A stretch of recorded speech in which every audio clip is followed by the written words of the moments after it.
పల్నాడు జిల్లా మాచల నియోజకవర్గం వెల్దుర్తి మండలం అటవీ శాఖ అధికారులపై రాళ్లతో దాడి. ఇద్దరు అధికారులకు తీవ్ర గాయాలు.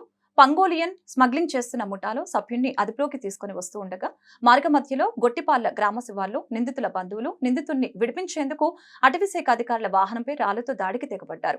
ఈ ఘటన wild life range officer Satyanarayana, రెడ్డిపీట్ ఆఫీసర్ మహేష్ బాబుకి గాయాలు అయ్యాయి. గాయపడిన వారిని మాచల ప్రభుత్వ ఆసుపత్రికి తరలించి చికిత్స చేస్తున్నారు. ఈ ఘటనపై వెల్దుర్తి పోలీసులకు ఫిర్యాదు చేసిన అటవీ శాఖ అధికారులు.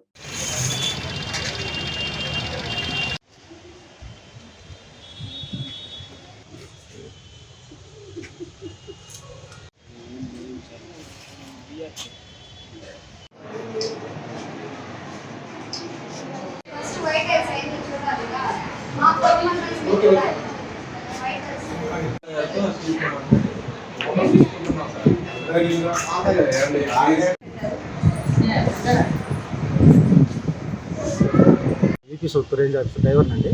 నా పేరు రంజిరెడ్డి అండి. మేము కేసు పట్టుకోవడానికి మా రేంజర్ గారు మా టీము అంతా కలిసి మేము ఒక ఊరిలో ఉన్నాడు అని చెప్పేసి అతని కోసం వెళ్ళామండి. వెళ్ళిన తర్వాత అక్కడ కొంచెం గొడవ అయింది. అతన్ని ఎట్లాగొట్లా మేము తప్పించుకొని అతన్ని ఎక్కించుకొని వస్తున్నామండి. ఎక్కించుకొని వచ్చే దారిలో మరి అతను పేరు ఏదో రాహుల్ కొండానో ఏదో అంటున్నారండి. అతను ఇంకొక నాయకు ఉన్నాడండి.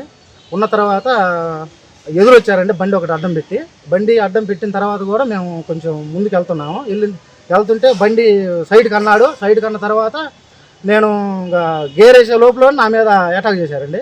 ఒక 4 పీకులు అయితే మటుకు ఒక ఇంతలా కర్ర తీసుకొని ఇక్కడ బాదారండి. బాదిన తర్వాత కూడా నేను మళ్ళీ రేంజ్ ఆఫీసర్ గారికి ఆఫీసర్లు ఉన్నారు, ఇబ్బంది అయిద్దామని చెప్పేసి మేము ఎట్లా కూడా అతను తీసుకెళ్ళాలని చెప్పేసి కొంచెం మళ్ళీ మూవ్ చేశానండి. మూవ్ చేయగానే వేరే అతను ఒక గొడ్డలు తీసుకున్నాడండి. ఒక అతను ఇంతలా రాయి తీసుకున్నాడండి. ఆ రాయి కూడా వెహికల్లో ఉందండి. అది వేసిన తర్వాత కొంచెం పక్కకెళ్ళాడండి. పక్కకెళ్ళాలి నేను మూవ్ చేసేదో సైడ్కి వచ్చి మళ్ళీ ఇంతలా రాయి తీసుకొని నా మీద అటాక్ చేశాడు. నేను ఇట్లా అన్నా సైడ్ అన్న తర్వాత ఎమ్మటే అది రేంజ్ మా మీద అటాక్ ఇంతకుముందు కూడా చేశారండి, ఇప్పుడు కూడా చేశారు. ఒక అతని చేతిలో గొడ్డలు కూడా ఉందండి. ఆ గొడ్డలు కూడా గట్టి ఊపాడు. అది ఎవరికి తగలలేదండి. తగిలితే ప్రాణం పోయేదండి. అదండి విషయం.